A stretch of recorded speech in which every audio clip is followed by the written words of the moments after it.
Even though it says detergent low, I put a pod, a laundry detergent pod, and I held down the hold second and noticed that it's locked.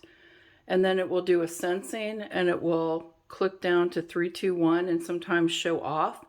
But basically let the washing machine go at this point and it will start your laundry.